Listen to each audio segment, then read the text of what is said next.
उदरवर्णनो हे जाणे जे यज्ञ कर्म. नमस्कार. पहा, खरवस अगदी मस्त वडी तयार झाली आहे. अजिबात याच्यामध्ये पाण्याचा एक थेंबही राहिला नाही आहे. खरवस तयार करताना पाणी पाणी होतं आहे, दूध फाटल्यासारखा खरवस तयार होतो आहे. तर हा व्हिडिओ शेवटपर्यंत नक्की पहा.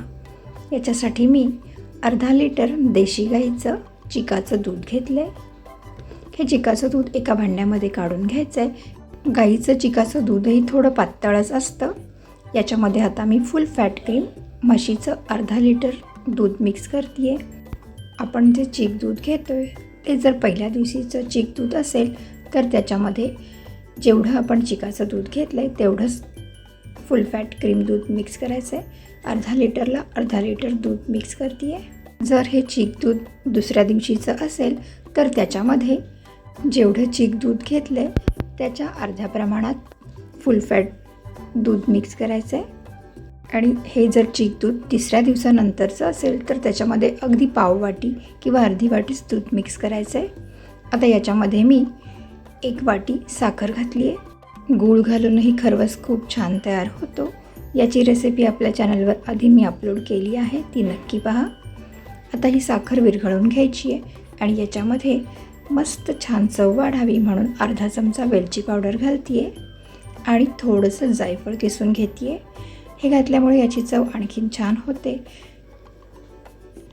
हे चांगलं मिक्स करून घ्यायचं आहे. पण काय होतं, याच्यामध्ये जायफळ किंवा आपण जी वेलची घालतो ती वर तरंगेल. वेलचीचे दाणे दाणे जे असतात ते खाली जाऊन बसतात तळाला. पहा, असं वर तरंगतं आहे. माझ्याकडे थोडंसं केसर आहे म्हणून मी ते केसरच्या काही काड्या याच्यामध्ये घालते आहेत. केशर घातल्यामुळे याची चव आणखीनच वाढते. केशर घालणं ऑप्शनल आहे, पण घातलं तर खूप छान लागेल.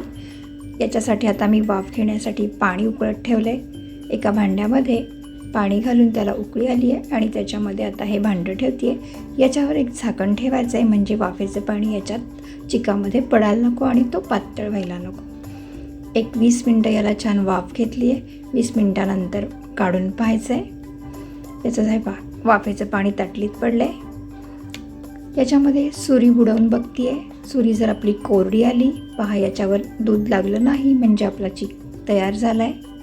हा काढून घ्यायचा आहे आणि याला थंड होऊन द्यायचं आहे आणि मग नंतर 2-3 तासासाठी फ्रीजमध्ये ठेवून द्यायचा. पहा, मस्त छान अशी याची वडी तयार झाली आहे.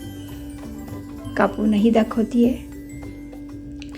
कशा हव्यात तशा याच्या छान वड्या पाडून घ्यायच्यात. चीक करताना काही महत्त्वाच्या गोष्टी लक्षात ठेवल्या तर अगदी छान मस्त वडीदार असा चीक खरवस तयार होतो.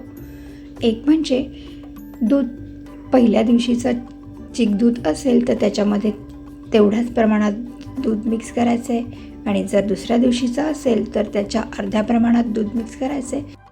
तिसऱ्या दिवशीचा असेल तर अर्धी वाटी दूध मिक्स करायचं आहे. पहा, मस्त कशा छान वड्या तयार झाल्यात. अगदी बाहेर मिळतो त्याच्यापेक्षाही छान अशी वडी तयार झाली आहे. शक्यतो चिकाचं दूध घेताना आपल्या खात्रीशीर अशा ओळखीच्या व्यक्तीकडूनच घ्यायचं आहे म्हणजे ते आपल्याला सांगतात की हे पहिल्या दिवशीचं आहे की दुसऱ्या दिवशीचं आहे. पहा, मस्त छान अशा वड्या तयार झाल्यात. या पद्धतीने तुम्ही नक्की करून पहा आणि रेसिपी आवडली तर लाईक करा, कमेंट करा, शेअर करा आणि चॅनलला अजून सबस्क्राईब केलं नसेल तर सबस्क्राईब करा आणि त्याच्या बाजूचं बेलचं बटनही प्रेस करा म्हणजे माझ्या व्हिडिओचं नोटिफिकेशन तुम्हाला मिळेल. चला तर लवकरच भेटूया एक छानशी सोपी टेस्टी रेसिपी घेऊन.